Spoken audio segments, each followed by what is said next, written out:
saudara-saudari terkasih, selamat berjumpa dalam Inspirasi Sabda bagi Keluarga. Hari ini Senin tanggal 8 Maret 2021. Bacaan kita diambil dari Injil Lukas bab 4 ayat 24 sampai dengan ayat 30. Dan katanya lagi, Aku berkata kepadamu, sesungguhnya tidak ada nabi yang dihargai di tempat asalnya. Dan aku berkata kepadamu, dan kataku ini benar, pada zaman Elia terdapat banyak perempuan janda di Israel. Ketika langit tertutup selama 3 tahun dan 6 bulan, dan ketika bahaya kelaparan yang hebat menimpa seluruh negeri. Tetapi Elia diutus bukan kepada salah seorang dari mereka, melainkan kepada seorang perempuan janda di Sarfat, di tanah Sidon. Dan pada zaman Nabi Elisa, banyak orang kusta di Israel, dan tidak ada seorang pun dari mereka yang ditahirkan, selain daripada Naaman orang Syria itu. Mendengar itu sangat marahlah semua orang yang di rumah ibadat itu. Mereka bangun lalu menghalau Yesus keluar kota dan membawa dia ke tebing gunung tempat kota itu terletak untuk melemparkan dia dari tebing itu. Tetapi ia berjalan lewat dari tengah-tengah mereka lalu pergi. Demikianlah Injil Tuhan. Terpujilah Kristus.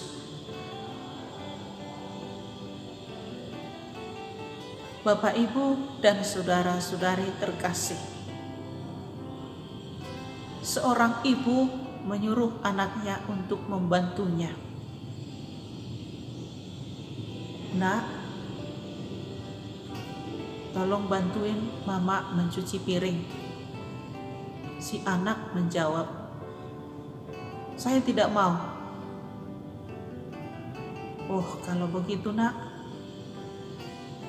minta tolong kamu sapu rumah kita, karena sudah jorok. Si anak menjawab, saya tidak mau. Oh iya, saya minta tolong nak, kamu ambilkan minum, mama haus. Si anak menjawab, saya tidak mau. Karena sudah 3 kali ibu itu menyuruh anaknya, tapi tak satu pun diindahkan. Lalu dia merasa kecewa yang sangat berat, merasa gagal dalam mendidik anaknya.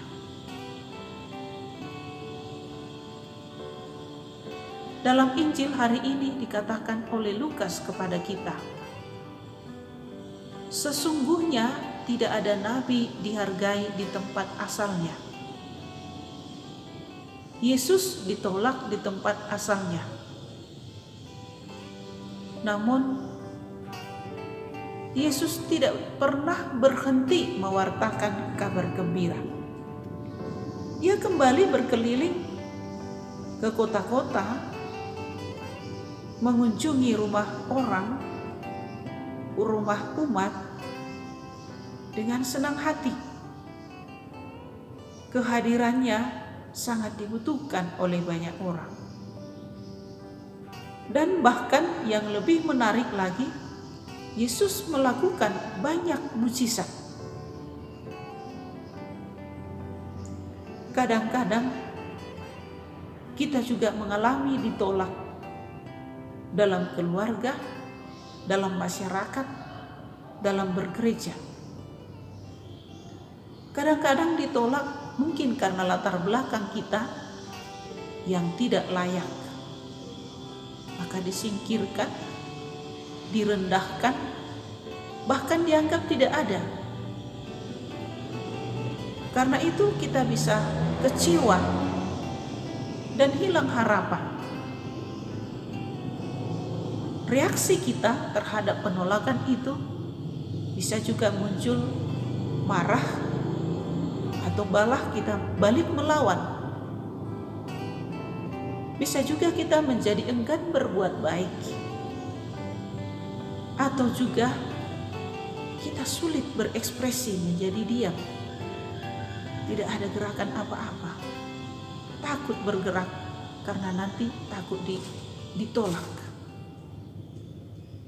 Dengan itu juga kadang orang merasakan sesuatu, menjadi mudah jengkel dan marah terhadap orang lain. Keberhasilan orang lain tidak dipandang baik.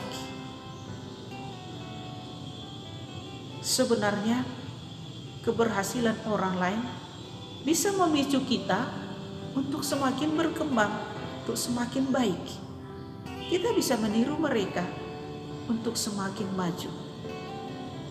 Itulah kenyataan hidup kita dalam dunia kita sekarang ini. Perasaan ditolak memang menyedihkan, tapi tanpa kita sadari, kita juga bisa menolak orang lain. Ketika kita ditolak, kita bisa belajar dari Yesus. Semakin ditolak oleh orang lain, semakin kita berbuat baik. Semakin kita berkeliling mewartakan kegembiraan, semakin kita menemukan jalan yang terbaik untuk mewartakan keselamatan. Jadi ketika ditolak, kita tidak berhenti, tapi terus melakukan. Kalau Yesus dulu pada zamannya membuat banyak mujizat.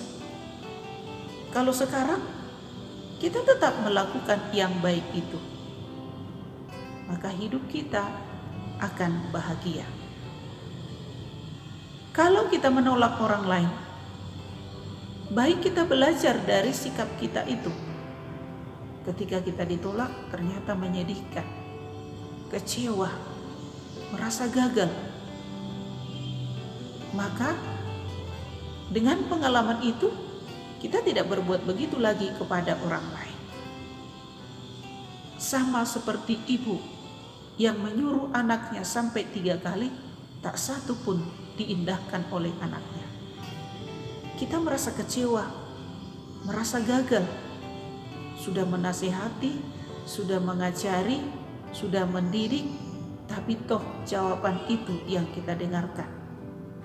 Saya tidak mau. Bapak, Ibu, dan saudara-saudari terkasih, supaya pengalaman ditolak itu tidak menyakitkan hati kita, baiklah kita tetap belajar dari Yesus. Penolakan itu tidak membuat kita mundur, tapi malah menambah semangat kita untuk segera bangkit melakukan yang lebih baik lagi. Terutama di dalam masa Prapaskah ini, mari kita berlomba-lomba untuk melakukan yang baik. Karena dengan melakukan yang baik, pewartaan kita, pewartaan tentang kabar gembira sampai kepada semua orang, terutama dalam keluarga kita. Melakukan yang baik berarti kita ikut seperti Yesus, mewartakan kabar gembira dan membuat banyak mujizat. Mari Bapak Ibu, dalam masa Prapaskah ini kita memperbarui diri kita mengadakan pertobatan sehingga kita menyongsong masa Paskah nanti dengan bangkit bersama Yesus. Selamat merenungkan, Tuhan memberkati.